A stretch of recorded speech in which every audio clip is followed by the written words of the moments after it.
Hai Sobat Angkasa, kembali lagi bersama podcast Angkasa Horor. Bersama saya, Sheryl Ayudia Marsha Sentosa dari kelas 11 AP3 yang akan menemani malam kalian menceritakan sebuah kisah horor dari rekan kami yang mungkin namanya ingin disamarkan. Dan kita sebut saja dia Lily. Berawal pada saat aku berusia 7 tahun, ayah dan ibuku memutuskan untuk berpindah rumah. Karena pada saat di rumahku yang lama, mereka merasa terganggu dengan aura negatif yang ditinggalkan oleh penghuni rumah lama. Lokasi rumah keluargaku yang kini dikelilingi oleh rumput serta pepohonan, dan hanya ada satu rumah, yaitu rumah keluargaku. Suatu hari, ketika aku dan ibuku berkunjung ke rumah baruku untuk mengecek kondisi rumah, awalnya terasa baik-baik saja. Akan tetapi, ibuku tidak sengaja melihat tumbuhan yang bisa dimasak serta dikonsumsi. Dan memang ayah dan ibuku menyukai tumbuhan tersebut yang bernama pokak. Saat ibuku mengambil tumbuhan tersebut, aku berteriak, "Jangan diambil, nanti ada ularnya." Karena memang pada saat itu di sekitar rumahku hanya terdapat rumput-rumputan. Ibuku tidak menghiraukan perkataanku. Dia tetap mengambil tumbuhan tersebut dan mengatakan, "Sudah izin kok, gak apa-apa diambil."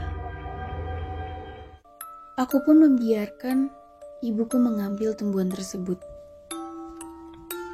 Azan maghrib sudah berkumandang.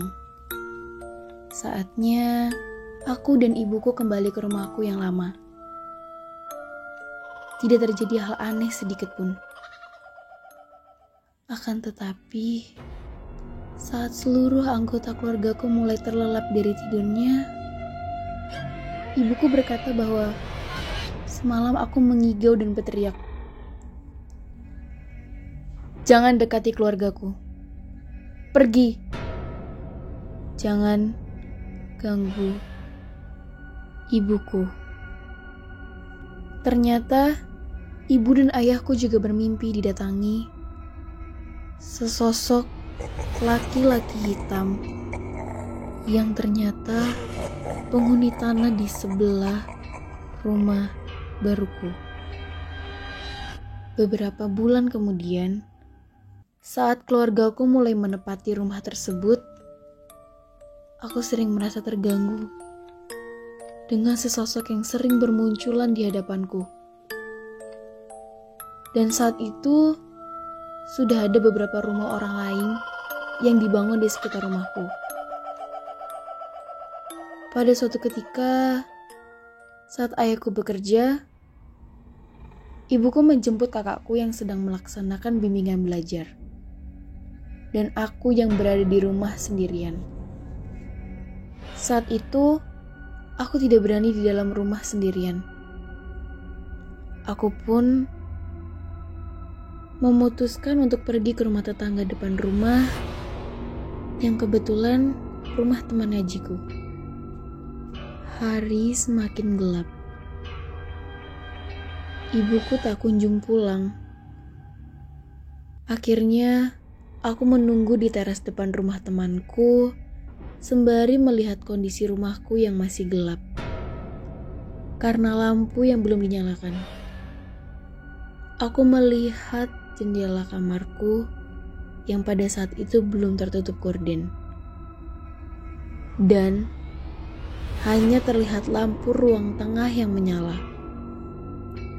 Aku menatap lekat jendela kamarku dan aku melihat sesosok laki-laki berjubah putih dan bermata satu.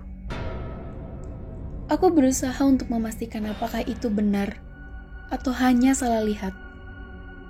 Aku bertanya kepada temanku, apakah dia melihat sesosok yang aku lihat pada saat itu, yaitu sosok yang bermata satu. Dan ternyata dia menjawab, iya, itu dia ada di pojok kamarmu. Seketika tubuhku membeku, dan aku pun memutuskan untuk masuk ke dalam rumah temanku. Beberapa menit kemudian, ibuku dan kakakku datang lalu menjemputku agar aku dapat belajar untuk persiapan ujian di keesokan harinya. Aku sedikit bercerita tentang apa yang aku lihat tadi. Dan ibuku hanya tersenyum lalu mengambilkan buku-bukuku. Akhirnya, aku memutuskan untuk belajar di ruang tamu, sedangkan kakakku belajar di kamar kami. Aku fokus membaca materi yang ada di buku. Sewaktu ketika aku merasa terganggu dengan suara-suara aneh yang berada di sekitarku. Ya, aku mendengarkan suara cakaran yang berada di dekatku. Aku berusaha mengabaikan suara tersebut, tetapi suara tersebut semakin kencang.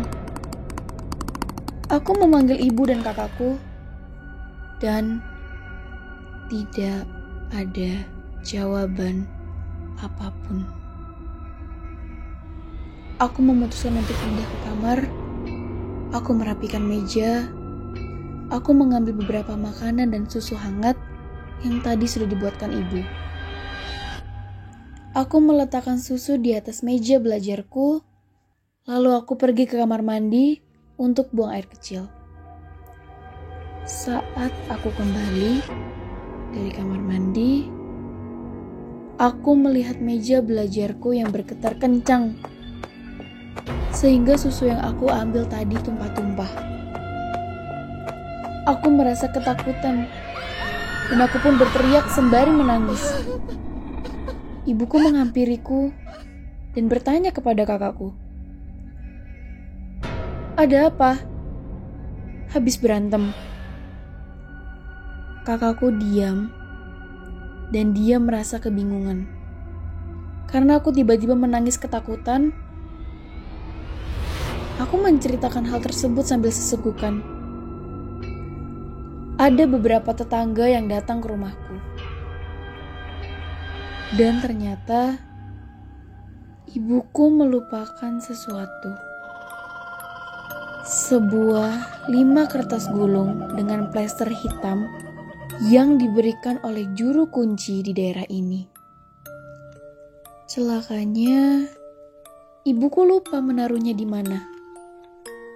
Ibuku pun mengatakan bahwa kertas gulung tersebut tidak boleh sampai hilang.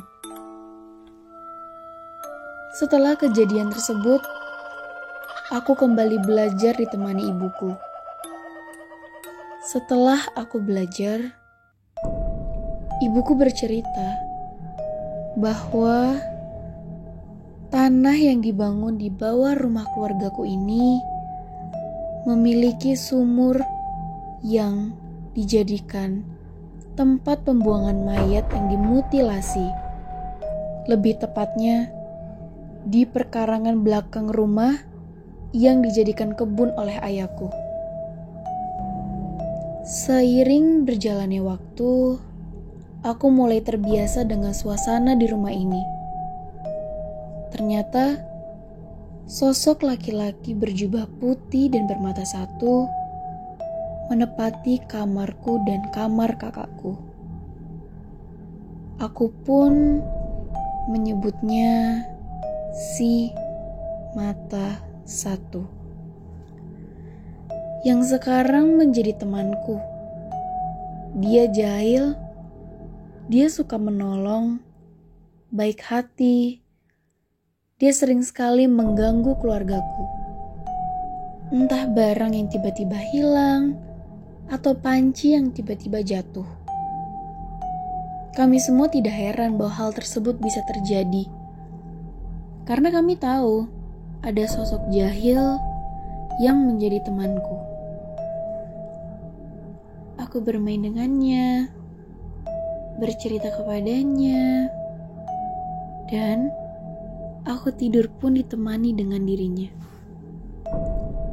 6 tahun berjalan, aku sudah lama tidak pernah melihat si mata satu itu lagi.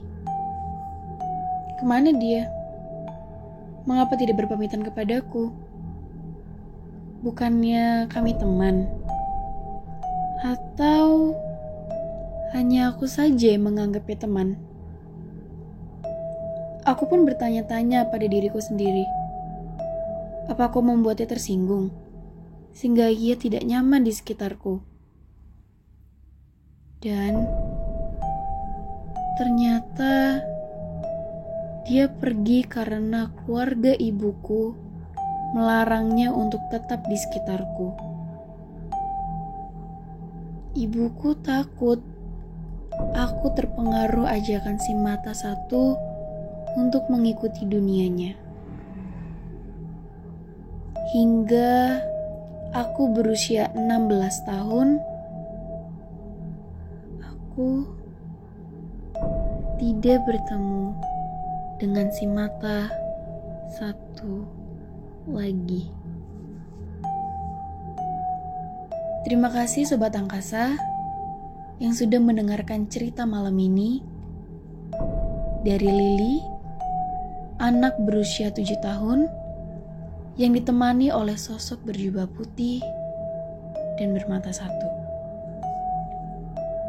Jika Sobat Angkasa punya pengalaman kisah horor, bisa sharing dan kirim cerita kalian di email Angkasa Podcast, yaitu angkasapodcast@gmail.com.